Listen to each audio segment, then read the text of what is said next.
వరంగల్, ఖమ్మం, నల్లగొండ, పట్టభద్రుల నియోజకవర్గ ఉప ఎన్నిక ఓట్ల లెక్కింపు కొనసాగుతుంది. ప్రస్తుతం మొదటి ప్రాధాన్యత ఓట్లను లెక్కిస్తున్నారు. 4 రౌండ్లలో ఈ కౌంటింగ్ ప్రక్రియ కొనసాగుతుంది. 96 టేబుల్స్లో ఒక్కో రౌండ్కు 96,000 ఓట్లను లెక్కిస్తున్నారు. మొత్తం 3,36,013 ఓట్లు పోలయ్యాయి. ఈ అర్ధరాత్రిలోపు ఫలితం వచ్చే అవకాశం ఉంది.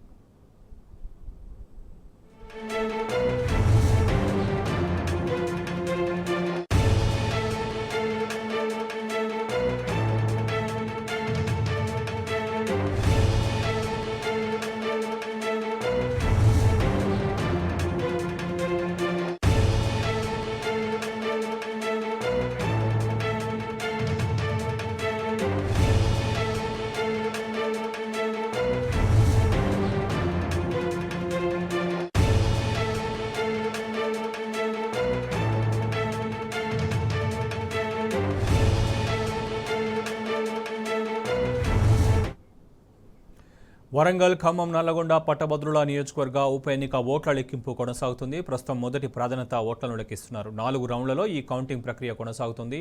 96 టేబుల్స్లో ఒక్కో రౌండ్కు 96,000 ఓట్లను లెక్కిస్తున్నారు. ఇదే అంశానికి సంబంధించి పూర్తి సమాచారం మా ప్రతినిధి రాము నుండి తెలుసుకుందాం. రాము, చెప్పండి. శోభన్, మరికాసేపట్లో మొదటి రౌండ్ ఫలితాలు కూడా వెలువడబోతా ఉన్నాయి. ఈ రౌండ్ లో 96,000 ఓట్లు లెక్క పెట్టారు. 96 టేబుల్స్ లో ఒక్కొక్క టేబుల్స్ కి 1000 ఓట్లు చొప్పున. సర్వత్రా కూడా ఉత్కంఠ నెలకొంది, ఆసక్తి నెలకొంది. బ్యాలెట్ పేపర్ ద్వారా పోలింగ్ జరిగింది కాబట్టి, ప్రిఫరెన్షియల్ ఓటు క్రమంలో జరిగింది కాబట్టి కౌంటింగ్ కూడా ప్రిఫరెన్షియల్ ఓటు క్రమంలోనే నిర్వహిస్తా ఉన్నారు. ప్రస్తుతానికైతే మొదటి ప్రాధాన్యత ఓట్ల లెక్కింపు అనేది జరుగుతుంది. 3,63,000 ఓట్లలో 4 రౌండ్లలో ఇవి లెక్క పెట్టేలాగా కూడా ప్రత్యేకంగా ఏర్పాటు కూడా చేయడం జరిగింది. ఒక్కొక్క రౌండ్ లో 96,000 ఓట్లు లెక్కిస్తా ఉన్నారు.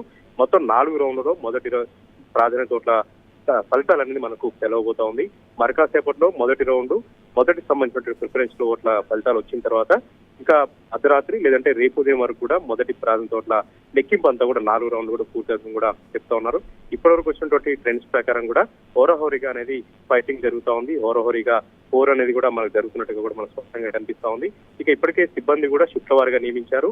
రాత్రి అంతా కూడా రౌండ్ ది క్లాక్ 24 గంటల పాటు కౌంటింగ్ నిర్వహించేలాగా ఎక్కడ ఆపకుండా ప్రత్యేకంగా షిఫ్ట్ల వారీగా సిబ్బందిని నియమించుకొని మరి కౌంటింగ్ అంతా కూడా చాలా పారదర్శకంగా సీసీ కెమెరాల పహారా నడుస్తున్నటువంటి పరిస్థితిని కూడా మనం చూస్తా ఉన్నాం. భద్రత కూడా కట్టుదిట్టంగా ఏర్పాటు చేశారు. ఏ ఒక్క చిన్న పొరపాటు జరిగినా కూడా మళ్ళీ రీకౌంటింగ్ చేయాలి కాబట్టి ఎక్కడ ఎలాంటి పొరపాటు లేకుండా చాలా తీక్షణంగా, చాలా పరిశీలనగా ఒక్కొక్క ఓటుని పరిశీలిస్తూ మొదటి ప్రాధాన్యత ఓట్లను వేరు చేయడం, అదేవిధంగా చెల్లుబాటు కానటువంటి ఇన్వాలిడ్ అయినటువంటి ఓట్లను కూడా వేరు చేస్తా ఉన్నారు. అయితే ఈ మొదటి రౌండ్ లోనే భారీగా ఏదైతే ఈ చెల్లని ఓటు నమోదైనట్టుగా కూడా చెప్తా ఉన్నారు. దాదాపు ఈ రౌండ్ లోనే 5,000 పైచిలకు ఓట్ల వరకు కూడా ఇన్వాలిడ్ అయినట్టుగా కూడా ఆర్ఓ అధికారి చెప్తా ఉన్నారు. అంటే మొత్తంగా 96,000 ఓట్లలో 85,000 ఓట్ల వరకు కూడా చెల్లుబాటు అయ్యే అవకాశం ఉంది. ప్రస్తుతం ఎవరిని విజయం వరిస్తా ఉంది, ఎవరికి లీడ్ వచ్చేది కూడా మరి కాసేపట్లో కూడా మనకు తెలవబోతా ఉంది. మొత్తంగా షిఫ్ట్ల వారీగా 24 గంటల పాటు కూడా రౌండ్ ది క్లాక్ ఈ కౌంటింగ్ అనేది నిర్వహిస్తా ఉన్నారు. ఇదే రకంగా మాత్రం కొనసాగితే ఎల్లుండి ఉదయానికి కూడా కౌంటింగ్ ఫలితాలు అనేది కూడా వచ్చే అవకాశం ఉంది. మొదటి ప్రాధాన్యత ఓటులో ఎవరికి కూడా స్పష్టమైనటువంటి కోటా రాకపోతే ఖచ్చితంగా సెకండ్ ప్రిఫరెన్షియల్ ఓటు సంబంధించినటువంటి కౌంటింగ్ అనేది లెక్కించాల్సి ఉంటుంది, అనివార్యమవుతుంది. సెకండ్ ప్రిఫరెన్షియల్ ఓటు సంబంధించి రేపు మధ్యాహ్నం మొదలు పెట్టారు. ఎల్లుండి ఉదయానికి కూడా ఈ కోటా వచ్చేంత వరకు కూడా కౌంటింగ్ అంతా కూడా నిర్వహిస్తామని చెప్తా ఉన్నారు. మొత్తంగా 72 గంటల పాటు ఈ కౌంటింగ్ అనేది కొనసాగుతూనే ఉంది. Shobha. Right Ramu, thank you.